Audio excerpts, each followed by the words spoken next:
what an extremist is. So we're left to guess. We're left to look around nervously to see if we can spot one, hoping against hope the whole time they're not talking about us, are they? And if they are, what exactly are they doing? How are they hunting these extremists they keep telling us about but will not describe? We now know part of the answer to that question. This show has obtained exclusively evidence that Bank of America, the second largest bank in the country with more than 60 million customers, is actively but secretly engaged in the hunt for extremists in cooperation with the government.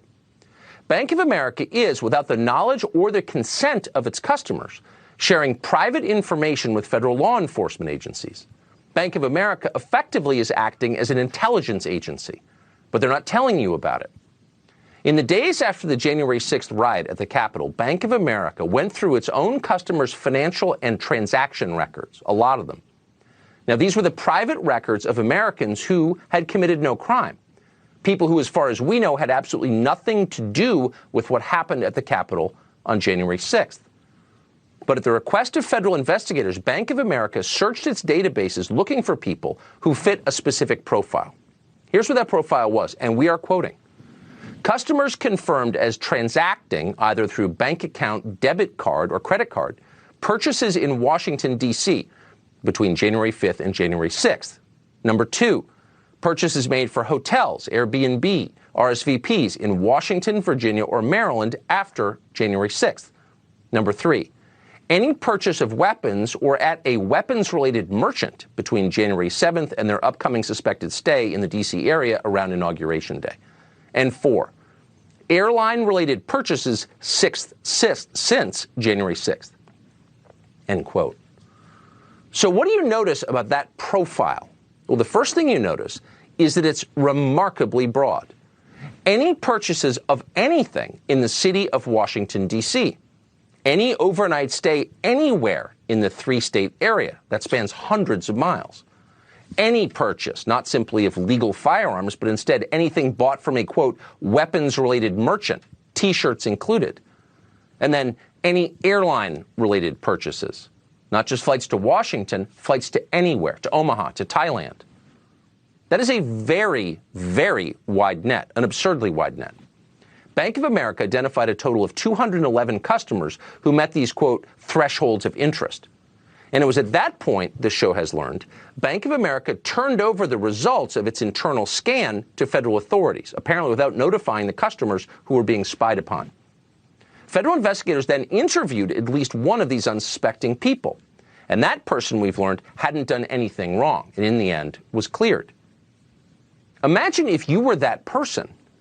The FBI hauls you in for questioning in a terror investigation. Not because you've done anything suspicious, you haven't. You bought plane tickets and visited your country's capital. You thought you could do that. You thought it was your country. Now they're sweating you because your bank, which you trust with your most private information of everything you buy, has ratted you out to the feds without telling you, without your knowledge. Because Bank of America did that, you are being treated like a member of Al-Qaeda. What country is this? It doesn't matter how much you despise Donald Trump or how much you believe that hatred of Trump justifies suspending this country's ancient civil liberties. Going through that experience would scare the hell out of you. Absolutely. A terror suspect, you would think? Does anyone else know about this? Is there a record of this interview? Will I lose my job because of it? That actually happened to someone. It's hard to believe it, but it did. We asked Bank of America about this. They confirmed it actually happened by not denying it. Here is their statement in full, which manages to make the whole thing even creepier, assuming that's possible. Quote, "We don't comment on our communications with law enforcement." Well, apparently not. All banks, it continues, have responsibilities under federal law to cooperate with law enforcement inquiries in full compliance with the law, end quote. Now, the last part, from a lawyer's perspective, is the essence. In full compliance with the law. It's the law. We had no choice. But that's not true. Bank of America did have a choice. The bank could have resisted turning over information on its innocent customers to federal investigators, but Bank of America did not do that. Nor is it clear, if we're going to be precise about it, that what Bank of America did is even legal. It turns out it's not simple. It's a gray area. We spoke to a number of lawyers about this today. Some of them told us that what Bank of America did might in fact not be legal and could in fact be challenged in court. One knowledgeable attorney pointed us to 12 U.S.C. 3403. That's a federal law that allows banks to tip off the feds to any information that, quote, may be relevant to a possible violation of any statute or regulation. Now, the DOJ instructs federal agents to remind banks of that law, and of course they do with maximum aggression. But the question is, legally, what constitutes information that may be relevant to a possible crime? Buying a muffin in Washington, D.C. on January 5th? Does that make you a potential domestic extremist? According to Bank of America, yes. Yes, it does.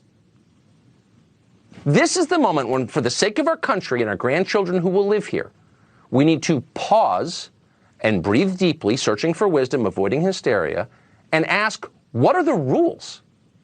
What, for God's sake,